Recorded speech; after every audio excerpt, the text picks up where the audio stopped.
Jonathan? I hugely applaud the campaign you're part of to change the uncritical acceptance of often very crude and very dangerous religious beliefs in the United States. And I've always been a bit puzzled how it can be that a society which is so leading intellectually in some things like science and philosophy can also have this extraordinary tale of feeble thinking. But while I'm hugely on your side, I want to express a bit of disagreement with your take on 9/11. Sure.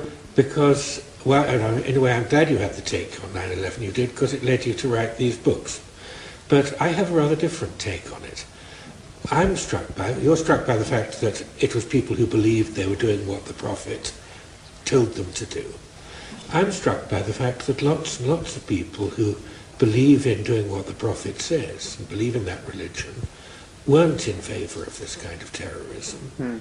But if one looks at the actual things said, the statements made by bin Laden, it seems to me that while religion is undoubtedly part of the thing in the background, the deep sense of humiliation that many Islamic people feel because of things like American military presence in the Middle East, in places they regard as sacred, seems to me of much greater importance in understanding why they did what they did. And I see it as rather parallel to the way in which George Bush's foolish military adventures in response to it, sadly backed up by my former Prime Minister, these also seem to me, if you look at George Bush standing on the site of the Twin Towers after the wreckage, it seems to me that he's articulating a sense of humiliation that characteristically leads people to want to hit back. Now, after the much smaller episode in London, when about 50 people were killed in the bombing of the London Underground and the London bus system by Islamic suicide bombers, I was shocked to find there was a public opinion poll in one of the British newspapers that showed that about a third of British Islamic people thought that Western civilization was decadent and should be brought to an end. Right. Now that's about 500,000 people. Now, my response was to write an article in The Guardian saying, a society where people are so deeply divided to this degree, we should start talking to each other, and we need a kind of Socratic dialogue between Western values and Islamic values. And I got a lot of denunciation from crackpots in the United States who felt that I was like Neville Chamberlain, being willing to talk to the enemy. But I also got a response from an Islamic imam of a London mosque, and we had a debate together. And we discussed what it was that we Westerners worry about or offended by in Islam. I talked about the position of gays, the position of women. He talked about what he saw as moral decadence of various kinds, the toleration of crime. But the sense I came away with, we didn't reach agreement, but the sense I came away with was that to try to attack terrorism, try to undermine terrorism by undermining the whole system of religious beliefs is an incredibly long, slow strategy. I applaud you for taking part in that. But as a response to terrorism, it seems to be much less effective than discussing what values we share, how we can live together, and trying to understand and criticize each other, but not going quite so deep as you want to go. Right. Well, it's a good question and very eloquently put. I think that it's not incompatible with my approach or how I view this.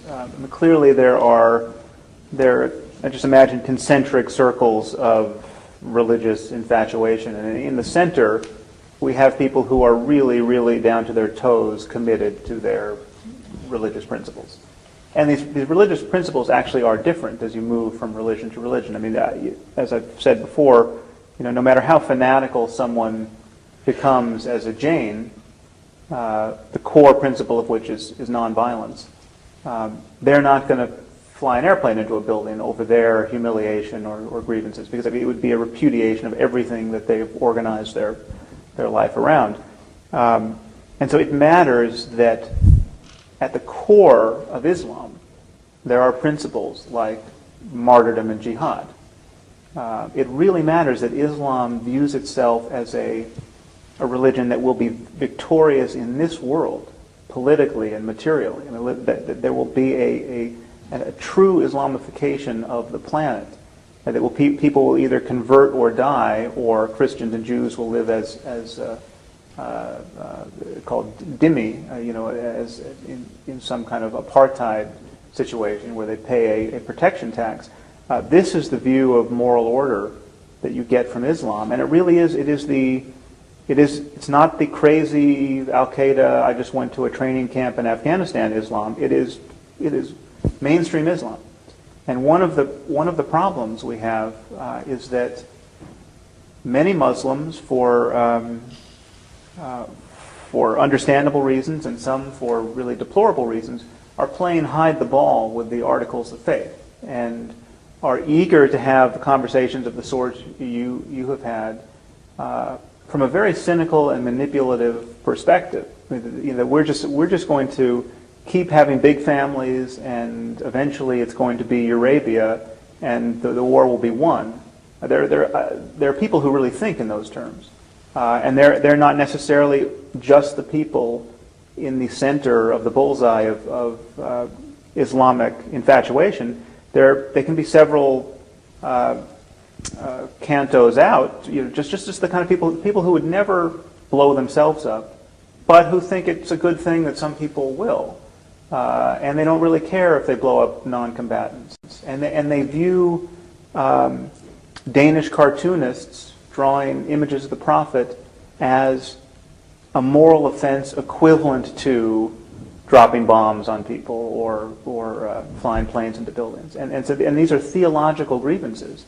And much of the humiliation you talk about, which I think is worth worrying about, much of this humiliation is mediated by theological claims and beliefs and priorities, and certainly everything bin Laden was ranting about prior to 9/11 is best seen as a theological concern. I mean, he was concerned about the proximity of infidel troops to Muslim holy sites. He's concerned about the caliphate. He's concerned about apostate, bad Muslim rulers in Saudi Arabia and other countries, insufficiently devout rulers. He's not only as a political opportunist has he become concerned about the fate of the Palestinians, and obviously he hates the Jews and he hates the existence of Israel. But these are all, through all of this, I mean, it can be sort of bent into the language of humiliation and equal rights and a repudiation of colonialism, and it's entangled with our energy policies. And yes, I mean, there's a lot that we should get straight. But we have to realize that there is a subset of the Muslim world that takes the idea of conquering the world for Islam very, very seriously. And we deny that at our peril. And it is different than Buddhists who we might mistreat. The Buddhists are being mistreated by the Chinese in Tibet. Buddhism doesn't have, it's possible to get Buddhist violence, and we had Buddhist violence in World War II. I mean, Zen Buddhism was very flexible in helping to inspire the kamikaze pilots. It was kind of a Zen Shinto national war ethic, but it's harder to bend Tibetan Buddhism into a death cult. And we don't have Tibetan Buddhist suicide bombers blowing themselves up on Chinese buses. Wouldn't be impossible, but it's much less likely, and it's less likely because of what they believe. So my argument is beliefs matter, and let's talk honestly about the logical consequences of beliefs.